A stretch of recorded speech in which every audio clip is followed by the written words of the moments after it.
जैसे कि आजकल का जो माहौल चल रहा है, हर जगह दंगे हैं, किसी भी धर्म को लेके, किसी भी मुद्दे को लेके, कोई भी बात चाहे छोटी हो चाहे बड़ी, उसके नाम पर बहुत ही गलत तरीके से कार्य किया जाता है। लोगों के मन में दहशत डाली जाती है, बच्चों का स्कूल जाना, कॉलेज जाना दूभर हो जाता है, क्योंकि ये ऐसी बातें जब लोगों के मन में घर करती हैं कि हम लोग स्टडी कैसे करें, हम लोग जॉब कैसे करें, क्योंकि धर्म के नाम पर दंगे हैं। आज हम उन सब चीज़ों को ख़त्म करके सद्भावना के जो हमने सांसद में जो प्रवेश किया है, ये इसलिए किया है ताकि हम एक दूसरे के मन में इन सारी दहशतों को निकाल सकें और एक दूसरे को ये संदेश दे सकें कि आज भी हम एक है। आज भी हमारा भारत देश किसी धर्म या जाति के नाम पे नहीं चलता है, वो केवल प्रेम के नाम पे और सद्भावना के नाम पे चलता है। तो हमारा संदेश यही है हमारे सारे भारतीयों को कि सारे धर्म और जाति से अलग होके एक मानवता के बारे में सोचें और समाज को समृद्धशाली बनाएं, विकासशील बनाएं और एक अच्छी भावना के साथ हम एक दूसरे का साथ दें। तो आपको लगता है माहौल खराब है देश में?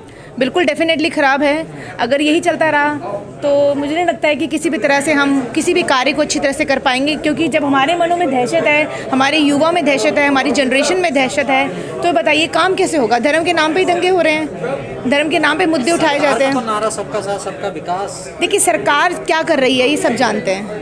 सरकार के बारे में मैं टिप्पणी कुछ ना दूंगी, क्योंकि सरकार है समाज के लिए, सरकार है समाज के लिए, लेकिन समाज जो है वो किसके लिए है? एक दूसरे के लिए। अगर हम एक दूसरे के लिए काम नहीं करेंगे तो हम सरकार कैसे चलाएंगे? सरकार चलाने के लिए सबसे पहले हमारे मन में एक दूसरे के लिए प्रेम होना चाहिए, सद्भावना होनी चाहिए, तभी हम एक मिलकर एक अच्छी सरकार चला पाएंगे और अपने भारत देश का नाम ऊंचा कर पाएंगे। मैम एक सवाल है कि ये जो गुडविल प्रोग्राम्स होते हैं ये मोस्टली माइनॉरिटीज़ ही क्यों ऑर्गेनाइज करते हैं? क्योंकि माइनॉरिटीज़ को हमेशा दबाया जाता है। आपको लगता है सप्रेस्ड है यहाँ पे माइनॉरिटी? डेफिनेटली है, बट अब जब आपने जब एक सवाल किया कि माइनॉरिटीज़ ही क्यों ये उठाती है, तो ये बहुत ही अच्छा मुद्दा है, आप ये कह सकते हैं। क्योंकि जब माइनॉरिटी पे बीता जाता है, जब माइनॉरिटी पे बीतता है, जब वो झेलते हैं इन सब चीज़ों को, तब ये जाके आवाज़ उठती है। और आवाज़ इसलिए उठती है कि बताने के लिए कि हम किसी हिंदू से, हम किसी मुसलमान से, हम किसी धर्म से, हम किसी जाति से, क्रिश्चियन, ईसाई, जैन, बुद्ध, हम किसी से कम नहीं है। हम सब केवल एक मानव हैं। भारत देश हमारा है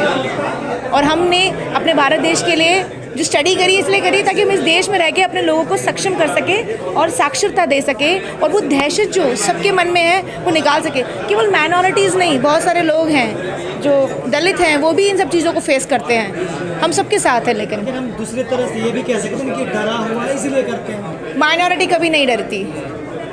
माइनॉरिटी क्यों डरेगी? हम बेशक माइनॉरिटी है, but we are in majority. आज आपने देखा है कि सद्भावना में होने के बावजूद भी यहाँ पे हिंदू, मुसलमान, सिख, ईसाई सारे धर्म के लोग हैं। हमें किसी बात का कोई डर नहीं, क्योंकि हमारे मन में प्रेम है, क्योंकि हम दहशत नहीं फैला रहे। तो हम डरेंगे क्यों? डरते हम उन लोगों से हैं जो ये गलत बातें हमारे लिए फैला रहे हैं कि हम लोग उनके लिए कुछ गलत कर रहे हैं, जबकि कि हम ऐसा कुछ नहीं करते। हम प्रेम का और सद्भावना का ही प्रचार करते हैं। हमारे मन में केवल एक ही बात है कि मनुष्य को मनुष्य जाना जाए, ना कि धर्म से उसको आंका जाए। आप सद्भावना सम्मेलन कर रहे हैं, दूसरी तरफ लोग कह रहे हैं हिंदू राष्ट्र बनना चाहिए। देखिए, अगर जिनको जो कहना है कहने दीजिए। ये धर्मनिरपेक्ष राज्य है, डेमोक्रेसी कंट्री है और इस देश में हर एक जाति और धर्म के लोगों का रहना अनिवार्य है। ये शुरू से होता आया है और हर एक धर्म, एक जाति का यहाँ रक्त, यहाँ खून बहाया गया है अपने देश को आज़ाद करने के लिए। तो ये तो बेमानी बातें हैं कि खाली ये धर्मनिरपेक्ष राज्य बनेगा या एक ही धर्म का ही राज्य बनेगा, ये कभी नहीं हो सकता, क्योंकि देश हमारा भी है। देखिए, धर्म आदमी के जीवन में एक काम करता है कि वो एक उसको अच्छा इंसान बनाता है, लेकिन अगर धर्म भेदभाव सिखाए तो वो धर्म नहीं है। वो तो एक स्पेशल, एक ऐसा मुद्दा है कि हम अपने आप को सुप्रीम दिखा रहे हैं, लेकिन हम सुप्रीम है नहीं। हम तभी बड़े हैं जब हम एक दूसरे से प्रेम करें, एक दूसरे की समझें, एक दूसरे की तकलीफ़ों में। जैसे कि अभी कोविड आया तो हमने किसी धर्म और जाति को नहीं देखा, हमने सबकी हेल्प करी है, हर तरीके से हेल्प करी, चाहे वो खाना हो, कपड़ा हो, या गैस सिलेंडर्स हो, या ऑक्सीजन सिलेंडर्स हो। धर्म के नाम पे लड़ क्यों रहे हैं लोग? धर्म के नाम पे देखिए, जो लोग लड़ रहे हैं, लेकिन हम लोग यहाँ नहीं लड़ रहे हैं। हम तो सद्भावना के ऊपर ही बात कर रहे हैं और सद्भावना के ऊपर ही बात करते रहेंगे। केवल बात नहीं कर रहे हैं, हम काम भी भी कर रहे हैं। आज आपने देखा है कि यहाँ पे हर धर्म और जाति के धर्मगुरु यहाँ बैठे थे।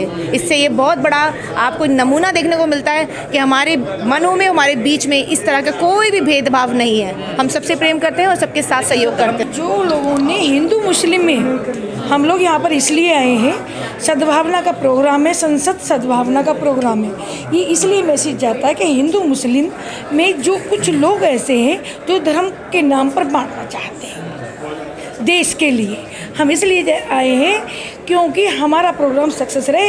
हिंदू मुस्लिम में कभी लड़ाई झगड़ा होता ही नहीं है। कुछ लोग हैं ऐसे जो पॉलिटिकल लोग हैं, वो लोग ये चाहते हैं ये एक ना हो जाए। हमारी राजनीति रोटी कैसे सीखेगी? हमें ये सद्भावना सम्मेलन जितने सफल क्यों नहीं हो पाते? ये हमारे सफल है, ये तो सदियों से चलता आ रहा है।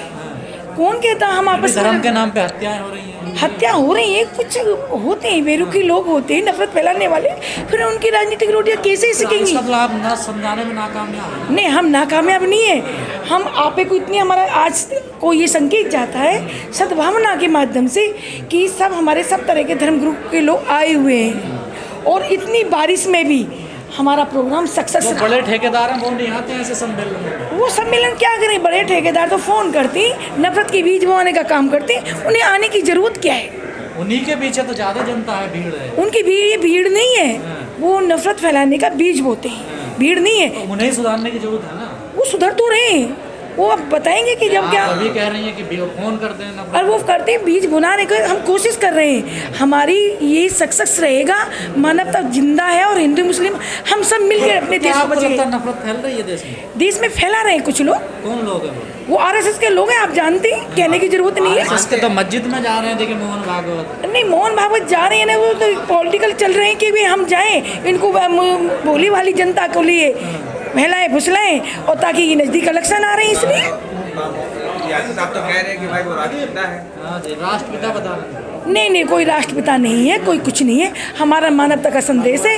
सिर्फ इलेक्शन जब आते हैं तो मीठी मोटी और चुपड़ी बातें बनाते हैं ताकि हम इनकी वोट लुभाने का काम करते हैं। मोदी जी तो कह रहे हैं सबका साथ, सबका विकास, सबका विकास। वो करते कहाँ कहते हैं, वो करते हैं। वो तो ये भी कह रहे हैं मोदी जी कि अच्छे दिन आएंगे। क्या हम लोग अच्छे दिन आए? जो आए नहीं आपके अच्छे। कहाँ अच्छे दिन आए? बेरोजगार हो गए, महंगाई इतनी हो गई, हम महिलाओं के लिए रसोइयाँ चलानी मुश्किल हो रही हैं। आप बताइए कहाँ अच्छे दिन आए? मुश्किल हो रही है, बेरोजगार हो रहे, रोज घर में कलेश हो रहे पैसे के पीछे।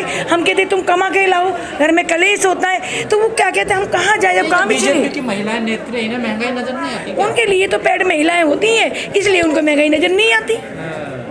हम जैसे मजदूर आदमी के लिए, मध्यम वर्ग के लिए बड़ी साजिश रची जाती है। छोड़िए भाई साहब की बात कर लेते हैं। नहीं, मन तो भगा हुआ आदमी है ना, डरता है लोगों से। इस तरह हमारी तरह आपसे बात करें, हम आपकी तरह बात करें ना, हिम्मत है तो। लेकिन वो इंसान जो जालिम होता है, मैं जालिम विरोधी हूँ, देशद्रोही विरोधी हूँ, और डंके की चोट पे आपके कैमरे में कह रही हूँ। इस देश पर जो भी आम नागरिकों पर जुल्म करेगा, वो किसी भी तरह आइडियल होना तो छोड़ दीजिए, वो इस देश का नागरिक होने के लायक नहीं है। अगर वो किसी भी तरह से एक संवैधानिक पद पर है तो